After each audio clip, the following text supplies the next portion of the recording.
Alrighty, guys, welcome back to the channel. We have a special guest on here with us today, Jake from Saints TV. How are you doing, mate? I'm good, mate. Thanks, boys, for having me on, for inviting me on during the Absolutely. week. Yes. It's a big week. It's a big game. So I'm interested to see where this conversation goes. I see some smiles, so it should be good fun. I mean, from a neutral's point of view, I'm just here for the banter and the fun, but it's a little more serious for you and the Bill. So it's personal, yeah. Yeah, absolutely. Where do you guys want to start? St Kilda, Carlton. There's a long history with this. Where should we start today? Sure, Bill, do you want to start? Jake, do you want to start? I'll start, Jake. I'm going to take you down memory lane, Jake. I like going down memory lane. You remember there was a game, I don't know how old you are, but I assume late 20s, fair to assume. But I'll take you down late 20s. I'm going to take compliment. I'll take you down memory lane and see if you can get there with me. There was a game back in the mid-2000s when we were in the mud. And St Kilda always used to belt us. Gary would kick 8 or 9 or 10, and he'd have a field day. Your mids were all over us. We were absolutely in the mud. Grant Thomas had a field day. And there was a game back then where Brendan Favola was sent to the back line. It's a very famous story. Dennis Pagan sent Brendan Favola to the back line to play on Fraser Gehrig. I do remember that. Round 10:04. There we go. Bang, bang, on the money. And I think Gehrig 196 to 88. We kicked 31-10 that day, and we kicked 12-1 in the second quarter. I remember everything. Everything about that game, man. No, maybe you brought up the wrong memory right now. Hey, and guess what? I was 12. I was 12 there. I'm 33. I was 12. Okay. And I still remember everything about that game. It was phenomenal. Not wonderful memories for Carlton fans, but that to me was St Kilda. Especially in the mid to late 20s under Thomas, and then even under Ross Lyon, it was St Kilda always used to beat us. I don't know what your experiences were, but I felt you guys always had the wood over us for a very, very long time, and always were one of Carlton's bogey teams. Yeah, and you know what? I feel like the tension between Saints and Carlton had started from there because you've beaten us since then, but you have never thumped us the way we thumped you that day. Do you know what I mean? No. So I feel like you're never going to get full closure until you do something like that. And I'll tell you what, I don't think that's going to happen. I don't think that's going to happen for a long time. You're not wrong. We'd occasionally beat you guys, whether it be a Friday night, I think, in the late 2010, you pumped us. I remember 2010s that. And then there was the rivalry, I guess, not the rivalry. There was always, Gibbs would always play on Goddard. And there was all that tension. And we beat you guys in a few games. Yeah. Yeah, I don't know if we ever belted you since. And I still get terrified of St Kilda, I'll be honest. It's not a team I'm ever super confident against going into it. I was going to say. But Jake can help me out here. But I can't remember a game where Carlton has truly, even the way we beat Brisbane on the weekend, I can't remember a game we did that to St Kilda. No. There might be. Maybe one or two. There's been a couple. I remember maybe 2018, maybe 19. It wouldn't have been before 18. that. There was a couple 45s. I think 2010 you beat us by about 10 goals, but that was, we still made a granny that year, so I'm not too worried. We didn't win it, but we, not too many good memories from that granny facilities. Yeah. How did St Kilda get belted by Carlton in 2010? They were good. 2010 Carlton were decent though. It was the opposites. We were a defensive powerhouse and not quite the most attacking team. Or at least that's what people say. We were still attacking, but Carlton had leg speed. We didn't really have our midfield was not Luke Ball anymore because he left for Collingwood in 2010, but Lenny Hayes, Goddard, Dalsano, Montagna. It wasn't not speed, a heap of but Carlton had a lot of leg speed, and that always caused us problems. Yeah, kind of like the Bombers. For a period, they just had leg speed against us, and they beat us in 2009. They were the first team to beat us. Yeah. How do you feel like St Kilda's been actually going this year? I think people expect me to go we've been shocking. I don't think we've been terrible, but I think we've been underperforming. I think the fact that we haven't beaten a team above us on the ladder is the thing that bugs me the Concerning. most, because I feel like we've been in a lot of those games, and our best, like especially against the bottom 10, like it's been significant. Like we've belted a lot of teams below us. That's why our percentage is 104. You know, with only 9 wins, because when we win well. We haven't really had too many close wins. And we've had a lot of close losses. Like we lost to Adelaide away by 2 points. We lost to Sydney in Sydney by 1 point. Yeah. We were 5 goals up against the Suns when they were actually good and not shit. Yeah. We've been up in a lot of games that, like Fremantle, we were leading in the last quarter in Perth. Not many teams. And then we lose, you know, they do what pretty much Sydney did to us in the last 10 minutes, go to a level we couldn't go to. And then they get the chocolate. So we're good when the game is like a top 8 to 12 quality, but when it gets to that top 5, top 4 quality, we're kind of left a little empty.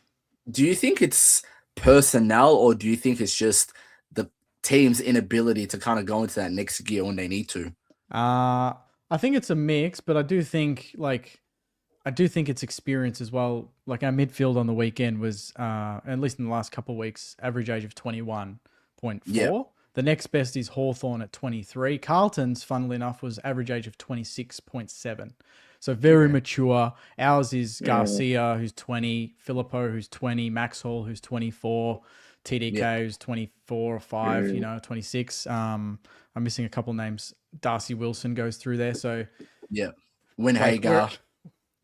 So they're all like hopefully going to be really good players. But yeah, they when a Heaney has got that experience on you and they got the extra 50 to 100 games, that pays. Like that, there's a reason for that, that shows in those games. So it's hard. It's like, for me, I got to balance like being critical and going, well, we should have beaten Sydney on the weekend. We really should have, but then also be like, reality wise, Garcia is not going to do what a Heaney's going to do right now.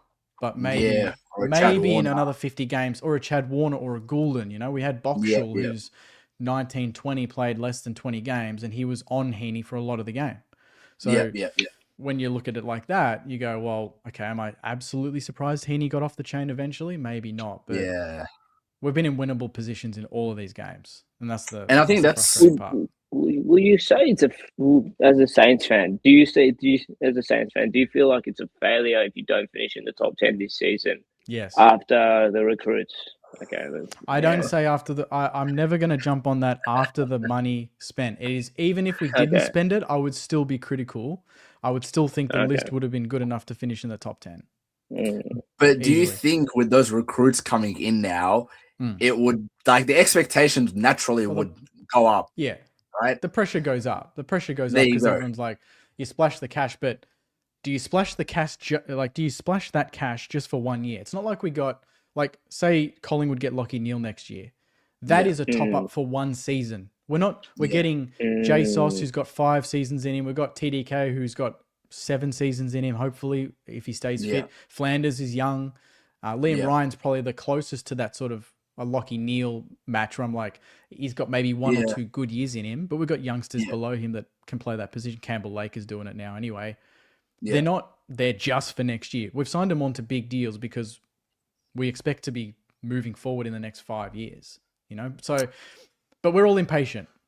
That is the way it is. We all want it now. And like, especially Saints fans, we've been waiting a long time. So I can't blame myself and everyone on the channel that comments and talk to me that are like, why can't it just happen now? It should just click. I mean, in reality, though, like St Kilda were in the late 2000s really, really good. Like they made 3 grand finals if you want to include the replay, and then they kind of fell off there for a very long time, like almost non-competitive for a minute there, I can understand why Saint fans are like very frustrated and very like, why can't we do this with what we have, and why can't we compete? And they're watching other teams, win premierships, go bad, come back, and they're just like, why is it not happening for us?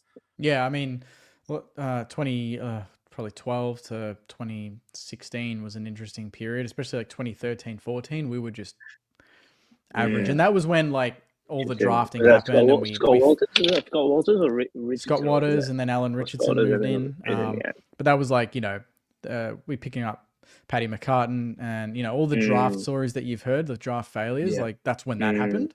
So when you're at the bottom, like, and people say, oh, you want to bottom out now to get good picks, it doesn't mean much if you don't nail the picks or your development not strong enough that, like, I think if certain players we picked a Billings, even like if he went to a Geelong or a Sydney or something, back then, like I'd put money and go, well, I reckon he turns out to be a pretty decent player, more so than he did us, because we just didn't develop players to that level. Whereas now I kind of have faith in that. Like I see a Garcia and I'm like, okay, we see a NAS who was pick 11. You know, we see and Garcia was pick 50. You know, so I see that difference. People look at the win-loss, but I see like, we draft players and hopefully we're creating players as well.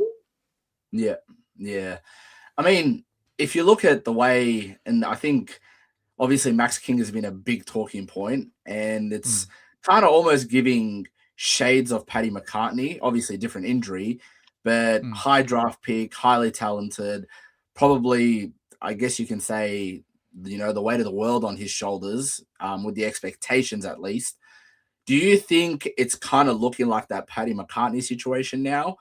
Or is there still hope that you're like, nah, he'll come back and he'll be something? And to follow up with that, Kane Corns has been in the media a lot. Kane Corns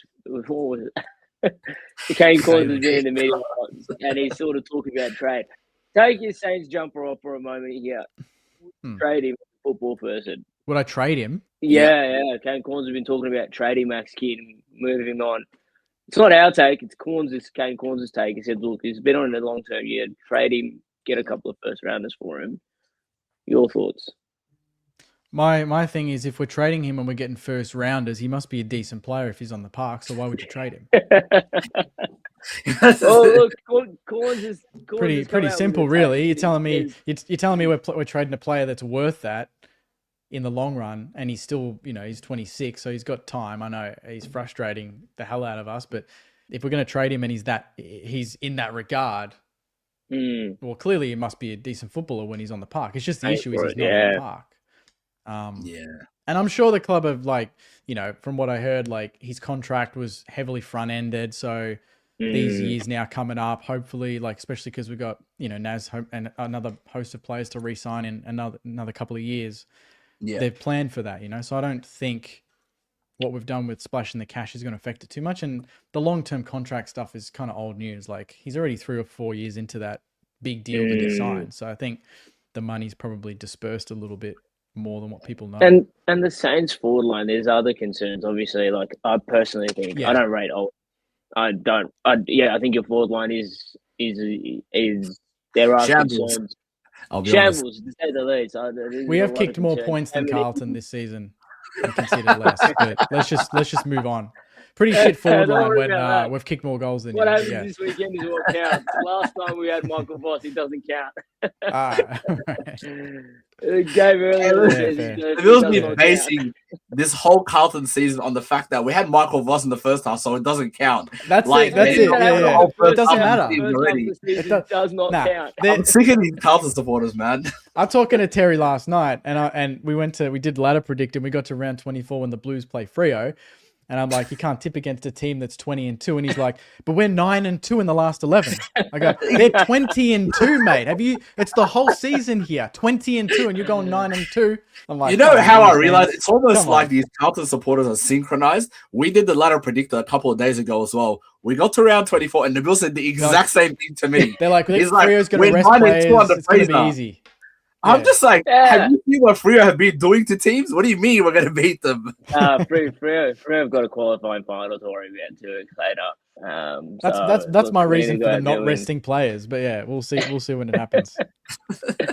I think the Giants, they could sneak up on us. So we did the ladder predictor on our weekly episode this week, and the Giants could be the real concern. I think their last 3 is if they get over Adelaide. I think they play the Suns and I think it was North or somebody. Or something like that. They've got a relatively soft draw home.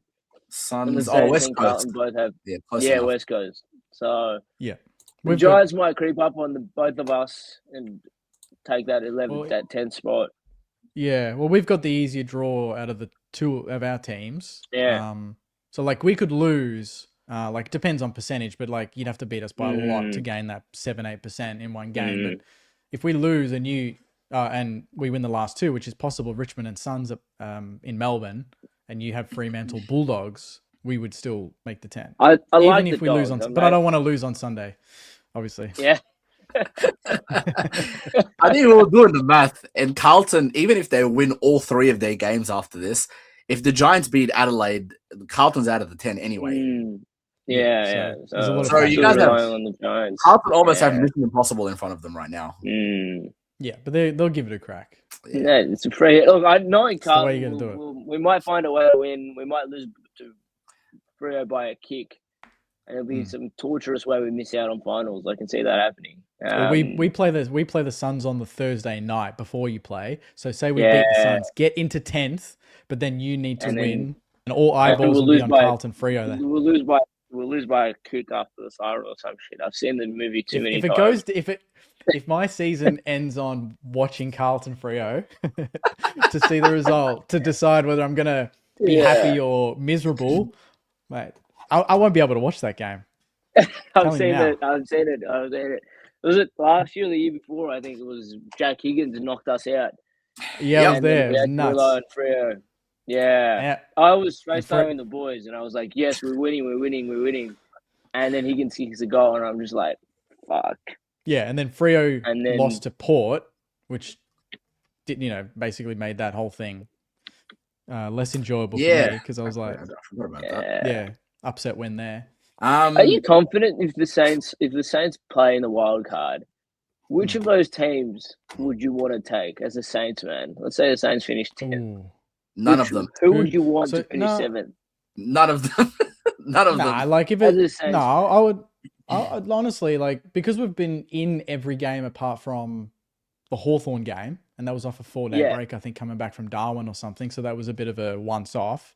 We got pumped there from start to finish, but every single game apart from that, we've been in. And before the Sydney or before the Bulldogs game a couple of weeks back, we were at least level or ahead in most of the last quarters. It was just kind of finishing the game off. And I do think that's a mental thing, like that belief, or like we just can't quite get over the top of teams when they get on a bit of a run. So like I'd take there could be a Collingwood. I'd take a Collingwood any day. I'd go, like, if Melbourne slipped down there, that'd be exciting. Honestly, I would happily play any of them. Would you want to play Collingwood at the MCG though in a final? Yeah, absolutely. Yeah. I mean, okay, you would want to play them. Would you be confident that you doesn't beat them? I think that's a different question. No, I'd be. It would be the sort of like the battle of like the youth and pace versus the contested, seasoned players. So I'd be really excited by that. Like, I think our strengths are sort of their weakness, and obviously their strengths are a bit of our weakness. So I think it'd be an interesting sort of matchup. And like Spud's game, not Spud's game, but opening round, we had them, and we had I think 26 or 27 more inside 50s and lost by 2 kicks. So we had the game, didn't capitalize. So I'd love to. Can I use the Michael Voss excuse for Collingwood as well and say there was shit in the first half of the season? It doesn't count. It doesn't count. Can I just be like, Collingwood weren't showing up to play the first half of the season? Sorry, it wasn't Collingwood. It was Nick Dacos FC was showing up to play every week. That's all happening at the beginning of the season. I think we're second in the second half of the ladder, based on the second half of the season. We're second on the ladder. After Freo, probably. Yeah. I think that these last 3 weeks, and especially with all these games that have been played, Carlton are playing Doggies and St Kilda. GWS are playing Gold Coast. Who else did they say we're playing? West Coast and Adelaide. Like that, almost from 4 to about 9. They're all within a game of each other, almost. Yeah, it's nuts. Yeah, Melbourne could actually make the top 4. Yeah. Yeah. If they beat Fremantle on the weekend, then they'd be looking at top 4. Because who do they have? And I wouldn't rule them out. I wouldn't rule them out of beating Freo at the MCG. That's a very real possibility. They have Port and the Doggies after that. Yeah.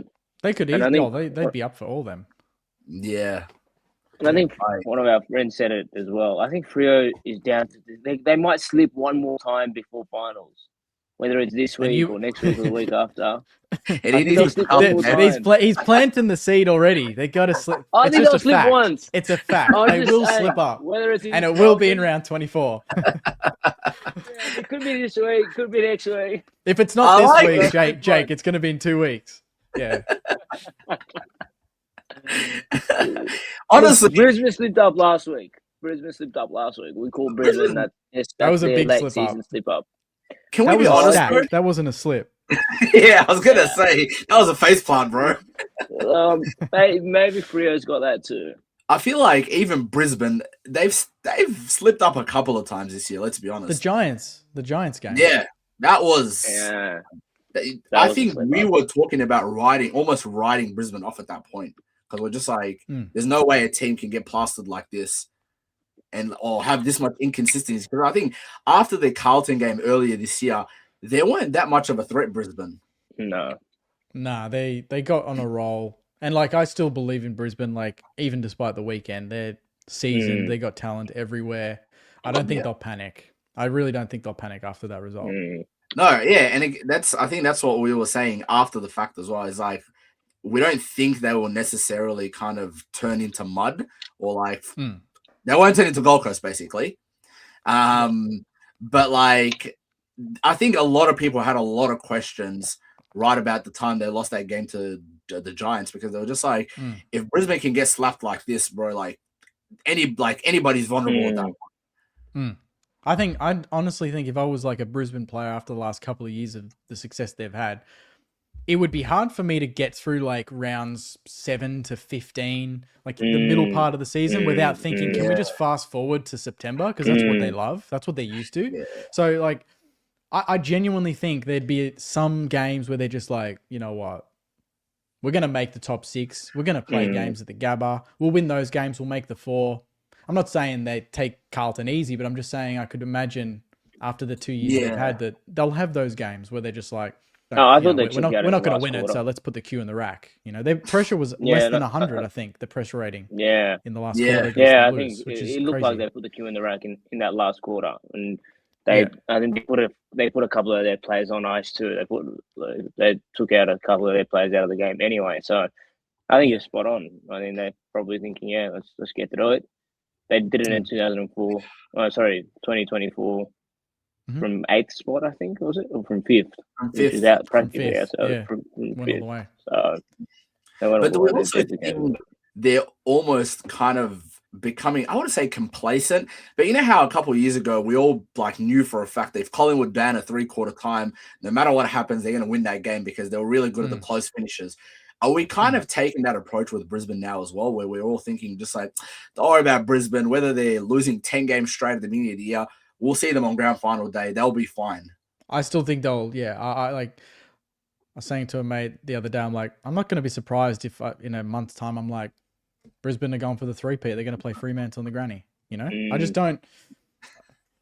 It's not. They haven't had any bad trends. They've had a couple of odd thrashings, but like in between that, they've just kind of been getting through it and winning games. Even like not playing amazing, but they'll play a blistering quarter here, kick 7-8 goals, and the job's done. You know, they kind of haven't had to play that full 4 quarters. But I do like got to credit Carlton. I don't think Brisbane expected Carlton to be so up for that game.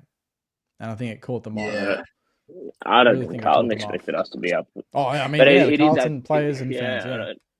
If you could see the scenes that were taking place when the Millwall were at the game, it was in disbelief. Like, I was like, okay, like, you know, decent job. Like, they actually, you know, showed up today. And I think part of it was also Brisbane not showing up almost completely. But seeing just him and all the Carlton supporters around us as well, that like, it was like, genuinely, like it's Christmas. Like, we cannot believe what's happening. Yeah, there's certain games that you just sit there and go, what the hell is going on? We're playing that good. And I said it on the show last night with Terry. I said, this reminds me of our game. I don't know if you boys remember it, but 2017, we played Richmond, Maddie's match. They end up winning, the granny that year, right? In that game, at halftime, it was 91-10. And we were unbelievable. Yeah, we were on fire. Rewalt was marking everything. You know, we had Kobe Stevens kicking snaps. You know, Joey Montagna in his twilight years kicking goals from 60. Yeah. We were top. We were 5th on the ladder. They were 6th at that point or something because of percentage, because of how far we were ahead. We didn't make finals that year, and they won the granny. So like, that to me is like, I'm not saying that's gonna like Carlton and just gonna not back it up, but I'm just saying something like a performance like that is so good. That's, you can't let that be a precedent, you know, because it's just no. I don't think it's sustainable. But hey, if they do it again on Sunday, I'll eat my words. I mean, also, it's very possible Carlton don't make the finals and Brisbane win the granny as well. So I think I mean, it could all happen again. The problem with Carlton, the problem that's been probably the issue with Carlton all season has been when there is expectation, they don't show up. When there hasn't been expectation, they showed up. There was no expectation heading into this Brisbane game. It was a free hit. It was go out there, have a go. But you look at the game against Collingwood, even to a certain degree, the game against Hawthorn, there was a little bit more expectation. They struggled. The other 2 games where we were expected to win comfortably, Essendon and Richmond, we struggled. We struggled in both games. Richmond were nearly choked, and Essendon were better than us in the first half. We were just able to sort of scramble over the line against Essendon in the second half. So, their expectation is on Carlton now, at least to show up. Yeah. Whether they come to the party is the question. And that's been Carlton's issue for the last 3 seasons. Was that a Carlton issue or a Michael Voss issue? Everything's a Michael Voss issue. There's no issues with Josh Of Fraser. course. The poor man has taken so much from Carlton supporters. No, everything is a Michael Voss issue. Josh Fraser's... In speaking about coaches, though, how do we feel about Ross Lyon? I mean, he's got end of next year, that's his contract up, and he hasn't renewed. So if we don't... What is that now, 4 years or 3 years? 4 years. He came in end of 2022. So 2023, we made finals unexpectedly. And then he realized that the list wasn't where it should have been because we played the Giants in that elimination final, and that told him a lot about that midfield and needed a lot of work. It's like Seb Ross, Jack Steele. Wasn't that with Radden, sorry? 23 was with Ratton, we made it 2020 in COVID. We made it and we won a final, and then we lost to Richmond by about 3 goals, and they went and won the flag. So 2020 we made finals, won a final. 23 we made the elimination final against the Gold Coast. The Giants, and we lost to the MCG. Yeah. Was that the Hanbury? Was that the game involving Dan Hanbury and a few others? Dan Hanbury was 2020. Oh, okay, that makes sense. Yeah, okay. Hannah's played a ripper in that elimination final against the Dogs. I remember that one. We won by under a kick. But Dan Hanbury I mean, I remember that's probably the only game full game he's run out with St Kilda. Pretty much. Start to finish. Yeah. I think he got Brownlow votes in his last ever game for us, and I thought, geez, that's bittersweet. Honestly, but I forgot that kid. Dan Hanbury played for St Kilda. Who do you think had a better time at St Kilda or played a better stretch in their career during their time at St Kilda? Dan Hanbury or Brad Crouch? Oh, Brad Crouch played way more games. Way more games. And like there was a period where like him, Steele and Ross, like especially him and Steele were just like tackling machines. And 2023, he had a big part, and then he had his injury concerns, and then that was it. But back to your question about Ross, people say I know you said 4 years in, and people say 4 years in, he came in and he knew everything about the team straight away. You need to get through that first season. He needs to go, these guys can make it. These guys can't. Scrap them. Yeah. Now hit the draft again, hit the draft. Okay, we've got the youth coming through. That's good enough. Now let's spend some cash, So it's not like he had the plan of now when he walked in. There's a strategy and you get to that at the end. But to say he's had 4 years to get the list to here, I think that's a bit of a cop out because you got to have a year to really deep dive into what you got before you can cull it. So really, I'd say he had 3 years. Wasn't he brought in for now though? And then he realized the list wasn't good enough. I feel like, help me out here, but I feel like they brought in everyone Ross Lyon for the now, not for a rebuild. And I think that's where also that question comes from. But I don't necessarily think we've rebuilt. I think, we've not made finals. We've made finals once. We won 4 out of it. We won 4 of the first 5 or something in 2023. Yeah, I think it's just been more of a shift. I think some people in administration probably thought that the list was better than it actually was. And then he came and he's like, it's not as good as what you think. And I think he was the one that kind of gave the home truths that a lot of the rest of the club needed. And that's when we kind of went for who we got, like Wilson, Filippo, NAS, we drafted all after. Oh, NAS was before Ross, but NAS has become the gun he is under Ross. Yeah, and Garcia, Hall, picking up Hall, and these sort of players. Speaking of NAS, I said this a couple of weeks ago, and Nabil said, listen, you're being a bit dramatic. But I was like, I have a problem with NAS. Like, he's a great player, don't get me wrong. I enjoy watching him play, but it's almost reminding me of, I guess you can say, the struggles Nick Dacos had when he first started getting tagged very heavily and kind of almost disappearing in games when he's getting really heavily tagged. Like, obviously, Oshie Mullen is a bit of a, like I wouldn't say a one-off, but special situation because of how good he is as well. But do you feel like that's also the case with Naz, where when he's getting tagged, he's kind of completely out of the game, or he has to go all the way down to like the back line to kind of get himself in the game? I mean, he's been tagged a few, like there has been some tags that have, absolutely got hold of him this year. But there's been other times where, like even last year, Hawthorn, after they beat us by about 2 or 3 goals, and we were pretty good in that game. Naz had, I think, 40 something and kicked a goal, I think. And Sam Mitchell came out and said, we had 4 blokes go to him and none of them could do anything. So like there's some times where like he gets tagged and maybe that wasn't a hard tag by Sam Mitchell, but he can work his way through it. But I think a lot of the time we do tend to rely on him so much. And I think it kind of makes that more obvious that when he's not firing, the rest of the team kind of isn't firing because we're like, give the ball to Naz, but if he's got close attention, it's not going to be as damaging as what it normally is. And the rest of the team need to get around him. And we always talk, like I always talk about Collingwood, and when Dacos gets attention, the senior players really do create space for him. They block, they really do work because they know he is the guy. So give him the space. Yeah. He can't operate with that type of attention. Yeah. We just haven't got to that point yet where like we don't really have any senior players in the midfield, to be honest, but we need someone to go in and go, like Windhager would probably do it, but block him, let him run, support him, take the tag away from him. But he's new. Like, I mean, he's on a lot of money, so no excuses, but he's still only, probably 4 years into his career. And this is the first year really where he's been the A-grade star that gets that attention. So I'm backing him to just work his way through it. Jake, the St Kilda forward line struggles has come up a fair bit, and I think it was more goals than Carlton. More goals than Carlton. Yeah. Listen, they're holding on. They're holding on. Hey, we had Brody Kemp kick 5. 15 goals more, exactly. There you go. On a weekend. I did that against Harris Andrews and Eric Hipwood. I rate Kemp. You'd be surprised, but I've talked him up. Interesting. Why is that? Because I know how much the Carlton fans don't like him. Anytime I watch him, he's a hard worker. I think he's workmanlike. He competes. I think he's got good leading patterns, and he's not a bad set shot, to be honest. So he's all right. And not a bad set shot. Clearly I don't watch him enough.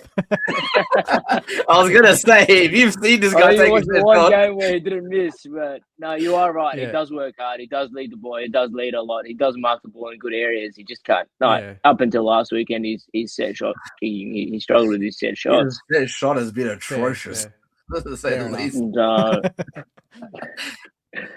But your backline is looking sturdy there with Wilkie and Silvani. He'll be a big loss. I'm very happy with that. And he's a test. He's a test. He's a test. He's not playing this week. He's got a shoulder. He's got a dislocated his shoulder. They can. He's not even on the injury list. The injury report says Silvani remains a chance to play. So wow. TDK is fit. Naz is fit. We're in trouble. I think Sharman was the other one, but at least we got those boys. Yes. I think the biggest loss, obviously, this year has been Jack Sinclair and Sam Flanders for St Kilda, honestly. Obviously, Max King, I don't know how much expectation or hope there was that he was going to play much this year, but now that he's injured and out for the rest of the season, like, I'd assume St Kilda were planning on playing a lot of this season without him anyway. Yeah, I mean, I'd like to think the team is worked around like not bombing it to a target, because we've literally had no target for the last 3 years. They're not used to it. So that is one of the bits of feedback this week, is to bring in someone like a Alex Tyree, who can play full forward and take a specky, just as a bit of an aerial threat, because we don't have that. Yeah. Like Owens competes, but he's not really an aerial threat. And our threats are like Liam Ryan trying to take speckies, like a small forward trying to take screamers. So you can't really rely on that. But our forward line, 100%, I agree, is our biggest issue. Yeah. And that's why I want us to go hard for a full forward replacement in the off-season. Yeah. Well, that was my question, really, was what is your solution as, from the outside looking in, as someone who watches a lot of St Kilda footy, what is your solution to the forward line? Because the midfield's solid, back line's solid. It's just the forward line. Midfield to me is the best we've had since our grand final days. Easily. Yeah. Like I think we're second for scores from stoppage and third for clearances and this sort of thing. So we're doing good work in there, and TDK's been a big help despite what people think. Right now. But yeah, I don't know. Like I mentioned, like on the pod the other day, like I'd love to go for a Kel Shadir from Hawthorn, young kid. Ben King's coming. They've got Lewis, they've got Gunston, Marbio Chol. They got a lot of tall targets, and I just think he's going to be pushed out, not get game time. And I think that would be a very shrewd pickup, where it's not the obvious one, but I think like 197 centimeters, 20 years old, I think is a brilliant mark. He's a very stable set shot. I think that'd be a great pickup, but I don't know, like if there's other clubs, like no doubt would be looking at him, but there's Melbourne, Collingwood, I think. Melbourne, yeah, for sure. Like anyone that's missed out on Ben King will just go for someone like him. So it'll be tough to compete with those clubs, because he's used to playing at Hawthorn in front of big crowds. Does he want to move to Marvel and that sort of thing? But that would be the solution. Something like that. Drafting, like we can draft a full forward, but we've done that to death, and it takes years for them to develop. And then by the time they've developed, we're past that period of competing where you need the ready-made solution. And like, we just need that now. We can't, I look at my the list of our entire team, and there's no one there that I can go, he can play like he is a full forward. It's either Taru or like JSOS going down there, or Sharman and Mitch Owens and Caminiti, who are all undersized or not naturally full forwards, or playing Marshall and TDK there, who are just rucks playing forward. So it's like, it seems crazy that we just don't have anyone that is a full forward replacing King when he's out. Speaking of massive issue, the ruckman, you triggered something in me when you asked that. Would you be afraid to lose Rowan Marshall at the end of this year, or would you want to keep him? It'd be nice to. I mean, he's contracted, so like this is like a Ross response would be he's contracted, so like the offer would have to be pretty good for him to leave. We'd have to get something pretty good, and if Geelong comes for him again, let's say Geelong offer you 2 first rounders. Oh, I'm taking that. I think they offered a second last year. They offered a second rounder last year. So said piss off, and it was knocked back. Yeah. Yeah, but I think that was more Saints basically saying F you to the Cats, and also he's contracted for 2 years at that point. So I think that was just us holding firm. And to be fair, it's been justified, because when TDK's been out, Rowe was like man of the match 3 games in a row. And then TDK's come back. Rowe wasn't as effective on the weekend. They got to still work it out. But I still think our midfield's been better for it. Yeah. Like our clearance work and everything is pretty obvious on the stat sheet.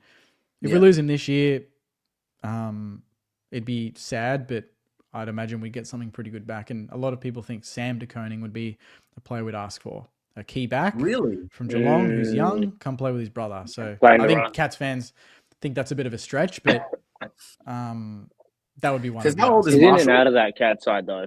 Sam de Koning is in and out of that Cat side. That's what I mean. Like, he's not getting games as much. Yeah. I'd be open to it. He's like 200 centimeters. We don't have a key back. It's kind of like the issue with the back line is the same as the forward line. We have players filling gaps that aren't naturally those players. Like Wilkie and JSOS have to play on tools, and they're not naturally the gorilla fullbacks. I was going to say a great job, but they're not that. And Wilkie and JSOS will look better if we had a fullback that was a monster that could play on the Riley Thilthorpes of the world and the Jezza Camerons. We need like a Tom Barras down there. We just need just a big bloke that is hard to move. He doesn't need to be the best player on the list, but he needs to be tough and just compete. We don't quite have that yet. Those are the things. If you asked any Saints fan what's stopping you from getting to that level, it'd be we need a full forward, we need a fullback. That's it. But I also feel like half the teams in the league both need that as well. Like, yeah, if you look at a lot of the teams, I think you can get a backman. I think getting a full forward is a little bit harder. I think the backman, if you want a backman, you can cop it up. The Adelaide bloke, that's been Jordan Butts. Jordan Butts. Everyone's looking at him. Butts, because Boulez has stepped up, so I think Butts might be on the way out. Butts and Nick Murray, I think, is the other one. Yeah. Buka Kamas is might be on the market again. Yeah. There's always rumors about Jacob. He's not a fullback. He ain't a fullback. No, he's not. Yeah, again, he's probably he's a rebounding type. I think. Buku Kamas is the same situation as the St Kilda defenders. He's undersized, playing on guys bigger than him. Doggies don't have a choice, so they have to play him, right? Yeah. They've tried Rory Lobb down there. It hasn't really worked out the way they thought. So I think they're in both St Kilda and Doggies when it comes to their defensive stocks are almost in a similar situation. Except the Dogs, they rely on that firepower. Gets them out of these positions. We don't have, so they can go for the shootouts. I mean, we've scored a lot of goals this year, but it's been despite our forward line. It's not been because of our forward line. It's just been the midfield's been so good and it overwhelms teams. But you want to have those easy wins where it's like, and we talked about it before, like 04 when the Saints had G-Train, Rewalt, Hamill, Milne, all in there. We didn't have to play well. G-Train kicks 7, we win by 50, and I go home. I go, that's all right. But every week now is like, God, I hope Owens turns up. I hope Sharman turns up. Like we need one of them to get hold of the game. It's like Adelaide have got it easy. They got Fogarty. They got Walker. They got Phil Thorpe. They got three options to kick bags. Yeah. Even Carlton, they got Kemp. They got Mackay. They got 2 towers there. We don't have that. So and prior to this year, they had Curnow as well. And prior to that, exactly right. I look at the top 4 teams. Freo's got a stacked forward line. Sydney strengthened with Curnow. Who else is there? Geelong got Jezza when he's fit, and they got Neil. And I think now Polkinghorn is looking awesome. So Melbourne have got Van Rooyen having an awesome career best season. It's no surprise that all these top teams that are doing well, winning games because of the pressure that it takes off everyone else when you got those tools. Have Gladstone and Lewis. Hawthorn got plenty. Yeah. And Watson, and they're bringing Ben King. I think think between them and Freo, I don't think anybody else is going to be chasing the Coleman next year with all the forwards they're going to have. Yeah. It's just looking at. I think key forwards are probably the toughest position to fill, and I think St Kilda. Correct me if I'm wrong. Probably since Revolt haven't had like that proper big key forward that you can rely on. It's always been makeshift. Paddy McCartan never came on. Didn't come on. We had Membry who was undersized but did well. Josh Bruce was sort of like at least the size-wise, kind of the closest to that traditional full forward, and he had a couple of good years with Membry and it looked all right and Rewalt when he was wrapping up his career. But since then, I can't we had Paddy Ryder come in and play ruck forward and that helped, but we've had to find goals in non-conventional ways.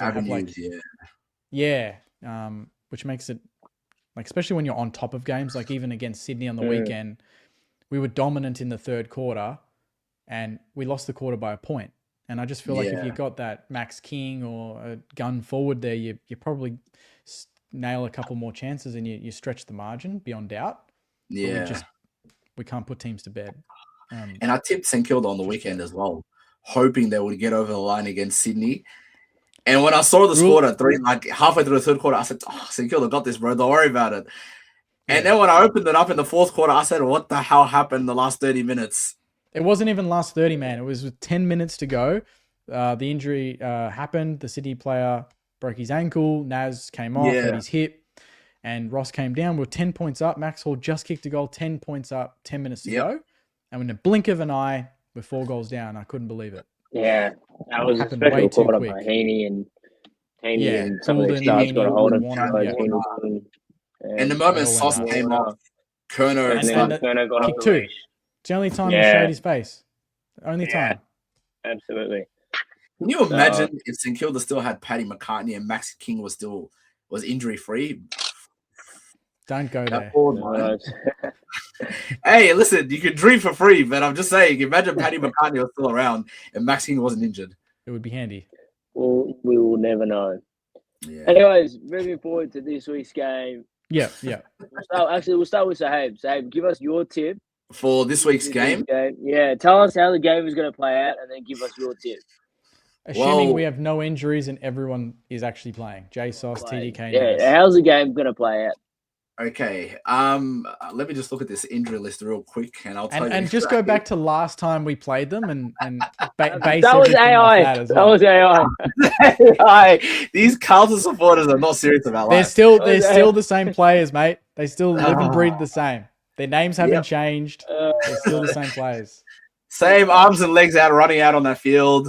Exactly. What's Carlton? Do you reckon? Oh, actually, let me just read what this says. I don't think is hopeful for Wiedering to be back. Okay, that makes it interesting. I don't think anybody else on that injury list matters except for Wiedering for you guys right now. So if Wiedering comes back, I mean, like we spoke about St Kilda's forward line. Wiedering won't play. Yeah, if we're assuming if we had Max King, he probably comes in. They rush him back, but. Yeah. No point. Okay, so no Wiedering, no Max King. And then St Kilda's defense. Oh, sorry, St Kilda's injury list. Besides Flanders and Sinclair, if Silvani gets up for this game, I think I don't know of any Carlton forward that would give Silvani a hard time, considering how he played against Kerno last week. He was to me. If he beat McGovern, he was best on ground for me up until his injury. I think. Yeah, I can. Like I would have given him. Yeah, he'll play on Harry. You reckon? Yeah. No, he won't, because Harry plays too much ruck now. Yeah, he'll probably play on Kent. So what? Wilkie on Harry when he's deep, and then maybe when he goes down there. But Harry doesn't play that much forward under Fraser. He plays sort of mainly in the ruck. So like a 70 split. Loki, so it's usually Kemp and McGovern down there as our forwards. Yeah. So Loki, I feel like I think Wilkie and Silvani will go to Kemp. Wilkie will go to. I'm okay with that those matchups. Yeah. I mean, probably Saints would prefer Wilkie to play on Harry Mackay, who's not permanently down there, so he can get that, I guess, second or third forward and peel off when he can. I was going to say, I think Wilkie will have to be very smart in this game. So when Harry's pushed up and he's looking to go, it's McGovern or it's Kemp, like a bit more, obviously not the star power of Mackay, but they're still serviceable. But he will go, okay, this is my time to run off and intercept or support JSOS, or JSOS will do the same. They do the exact same role. So he'll leave his man and support Wilkie, and then that's where we can get the 2-on-1 and intercept and rebound. Yeah, but they'll have to be switched on. Yeah, that's what I was going to say, especially with Wilkie. I think, if he can get the lesser of the dangerous forwards, his game will solely be probably focused more so on intercepting the ball rather than worrying about his man. And especially if Carlton are not moving the ball through the middle like they were against Brisbane last week, then it's a field day for Wilkie. He doesn't have to worry about much when he comes to his own man. And St Kilda's midfield will probably run over the top of Carlton very, very easily. Okay. Like, I think Carlton have to bring that. No. I'm not sure about that. No, I'm saying if Michael Voss's midfield shows up, that's exactly what's going to happen. Got a very, very good midfield. We've got Jagger Smith in there. Yeah, no, it's a good midfield. I'm not questioning it. I'm just saying if they play the way they played against Brisbane, it'll be a great game, and I think both midfields will probably compete very well. But if it's anything like it was in the first half of the season, then St Kilda's midfield will easily. The only problem for St Kilda I see is their forward line, honestly, and being able to convert. Like you said, Jake, like if you just pray to see which forward shows up this week or which one of those guys up there turn up and start kicking goals. So I'll be honest with you, I think they're going to get over this game. Last time we played Carlton, it wasn't even forwards. It was TDK's best game of the year, kicked 2, and then Rowe kicked 3. So we had 5 between our rucks. Nas had a day and Nas went berserk. Owens had a good game. Yeah. I think if Sharman plays, that helps a lot because he plays that Membry role. Like he's a 194 sort of centimeter forward, can jump. That will be handy to support whoever rests there in the ruck. But I rate their midfield. I rate Carlton's. It's just more the experience that they have over us. I don't think talent-wise it's too different. I think they're probably more contested. Yeah. They're getting more speed on the game now, which is new because under Voss They they were moved more away from that finals consistent ball, football, like ugly, tough football, and it would be a struggle to win games, but they would win games and get a lot of clearances and tackles. But yeah, our game is, to me, for a long time has been the opposite, where it's like, and even last time we played them, it was tough and it was tight for a while. yeah. And then the He game got destroyed fast us on the outside, and we went absolutely, like our third quarter was scintillating. It was high quality football and it blew them away. So if we need to get it on the outside again, we need leg speed. We have that. Hall, Garcia are quick. Naz is obviously lightning fast, and our rucks hopefully can outdo their rucks and get us first used. So I think St Kilda will get over the line. To be honest, yourself, Jake?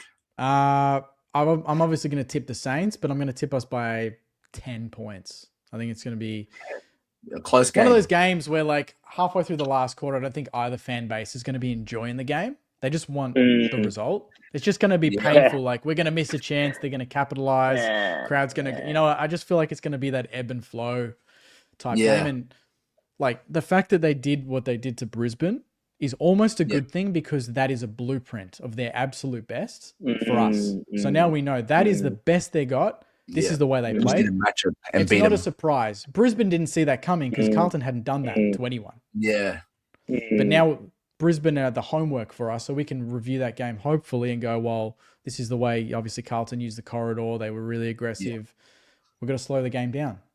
We're going to do this. We're going to do that. So it's Ross's homework. Josh Fraser's been awesome, but Ross is experienced and he's got to obviously like show that experience in the coach's box.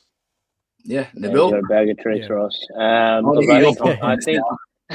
Look, if I was a neutral, I'd say the Saints would win. Okay. Man, so I'm going to tip the Blues. If you look at what happened earlier in the season, we don't have any player that can stop NAS. Look, last time we put Lockie Cow into him, and I thought that was a good matchup, and NAS torched Lockie Cowan. And I don't think there's a single player on our list that can go with NAS for 4 quarters, whether it's Jaggers. Maybe Sam Walsh can match him, but then Walsh, he'll go forward then. He'll still, he'll go forward, or he'll, like, Walsh has got the engine. He doesn't have the speed that NAS has. So Walsh won't be able to keep up with him, but there'll be times when NAS will just be far too quick. And you don't play Sam Walsh on NAS either, but like, I can't think of another player. George Hewitt, he can't play on NAS. So that will be the challenge. Maybe they go head to head, and I hope they do that. They go head to head and just say, look, our mids are good enough to beat your mids. Play the way we want to play, just like we did against Brisbane. That's our best chance.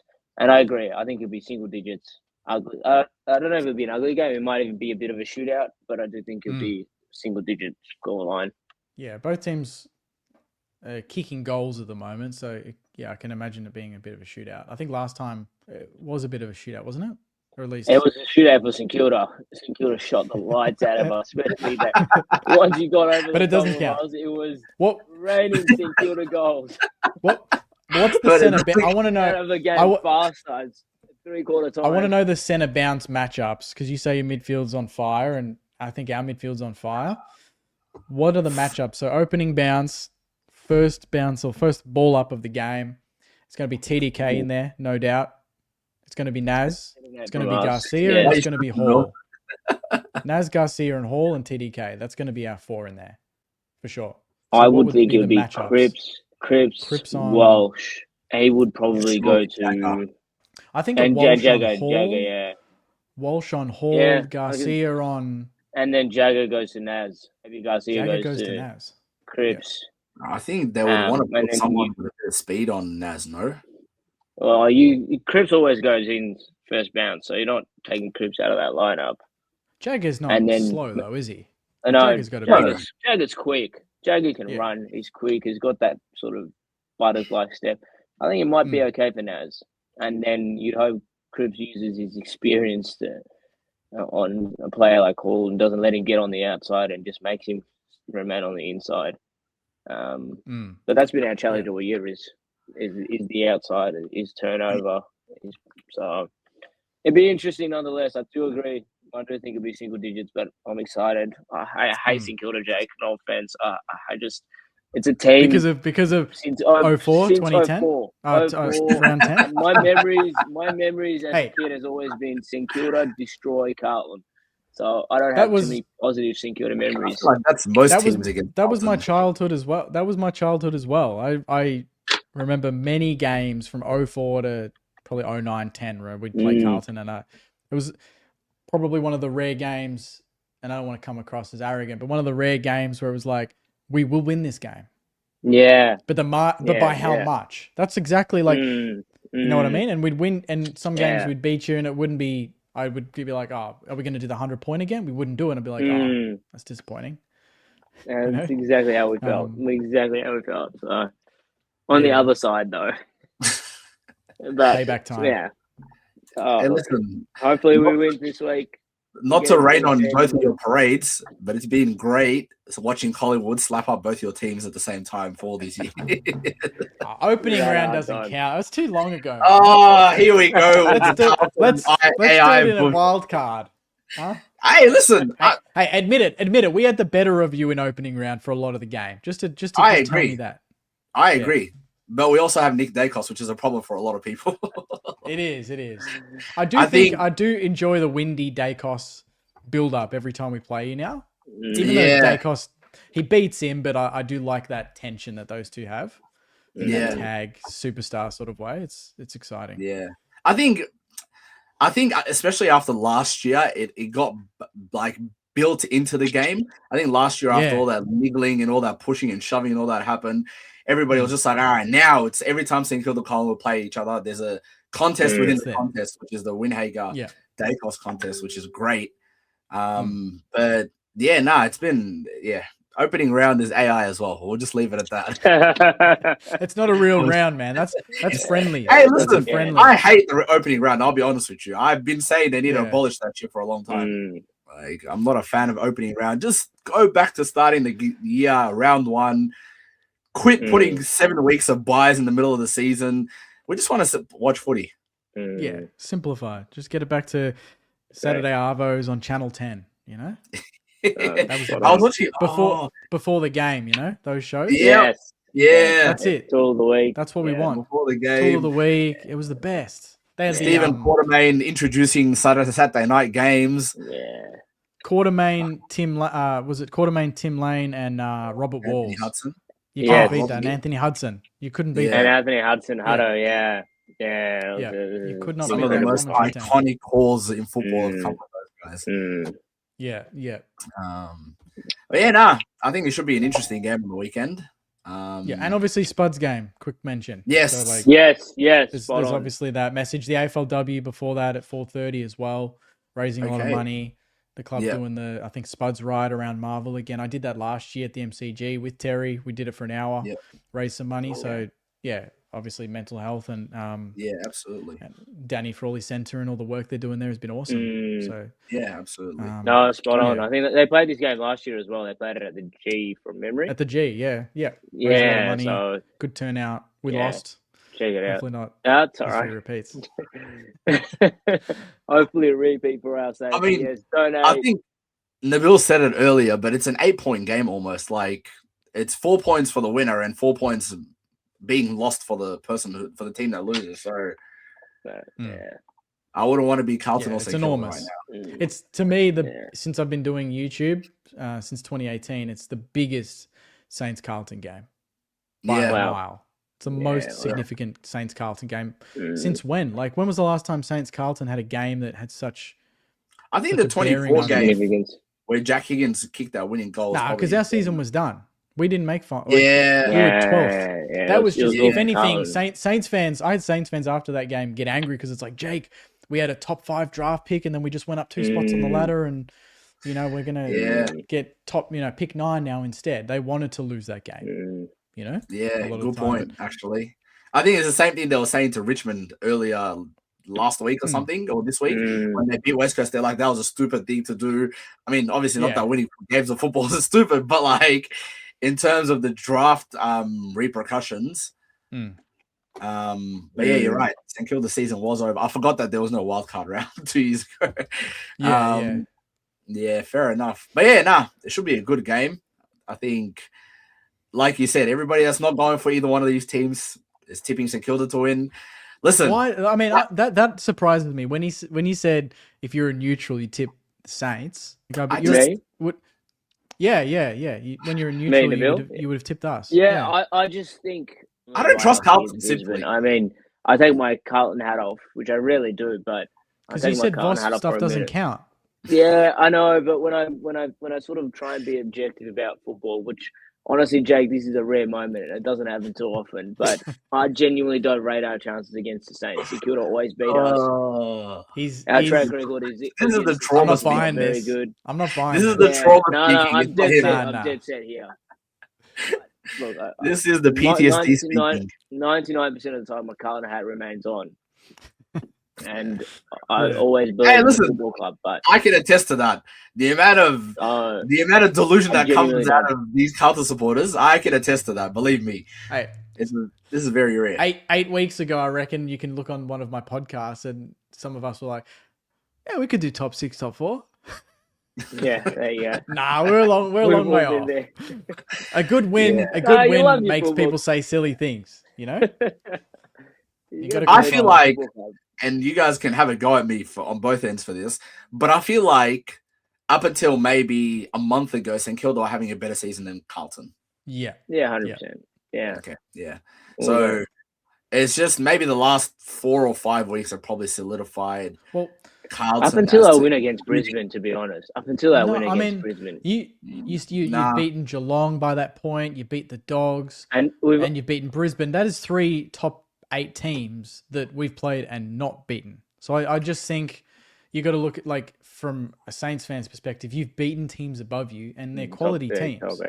We haven't been able to do that. As a matter of fact, in those games, but you've done that job. We've probably been more clinical against the lesser teams because you just said before, you played Essendon, Richmond wasn't convincing. When we played them, we absolutely destroyed them. You know, and that's why the percentage is what it is because we've beaten those teams around us well. But you've beaten the teams above you. You've surprised. Carlton have probably beaten more top 8 teams than Kilda and Collingwood combined. Does that, like I said before, even the average age difference, it can maybe come back to that? You're a more seasoned team, so playing a Geelong, it's not such a big gap in that you've got Cripps, your midfielder's got a lot of experience. Your back line does, your forward line does. Yeah, whereas we're hopefully we're at a different stage where St Kilda are. In a weird way, we're at a different stage where St Kilda are. Not a Saints fan buttering up a Blues fan. What is going on here? What is going on here, lads? Very interesting. We're an hour. Actually, yeah. Let's end it. I'm getting delusional. Saints by 4 goals now. I'll add a few. You guys started buttering up each other. No, St Kilda's better. Carlton's better. I'll tell you what. The one thing we've got is small forwards, and I know that can get hold of Carlton because it's happened before. And I reckon small forward matchups, Campbell Lake, just quick shout out, it's been amazing. And you got Higo and Ryan and Max Hall that rests there as well. So if it's not the talls, which I don't think it will be, I think it's that small forward, mid-sized brigade like Owens as well and Sharman and the smalls. Those are the ones. That's where the goals I think will come from. And Carlton don't have a lot to combat that, to be honest. No, but A-grade midfield. Get the job done. So you can't stop the ball from getting there. And that's it. We're just praying that these midfields show up this weekend. That's the only thing we're praying for, aren't we? If you never watch football and you watch this podcast, people will be like, Saints Carlton must have the 2 best midfields in the comp. Literally. They must be the 2. This is a battle of top 2 right here. The way we're talking about it. Prime Real Madrid, prime Barcelona midfield playing each other. Yeah. Bloody hell. Yeah. Anyways, Jake, it's been wonderful to have you on. We appreciate the time you've taken out to join us, to talk footy, to talk Carlton, to talk St Kilda, to give us real good insight into the Saints. We've given a hard time to St Kilda across our pod over the last 6 months. Our most viral have been the ones we're talking shit about St Kilda. And we've copped it in the comments on TikTok. Saints Every time we talk shit about St Kilda, they come for us. So, look, we love it. You're doing a good job. Doing a good job. We appreciate it. So, thanks for coming on. Absolutely. And good luck this weekend. He couldn't say. He's so nice. I appreciate it. The banter's been really good. I've been on like a few shows, but this is one of the best, like one of the most enjoyable ones I've been on. So appreciate the vibes you guys provide. Good work. No, absolutely. No, Thanks for your time. We'll wrap up.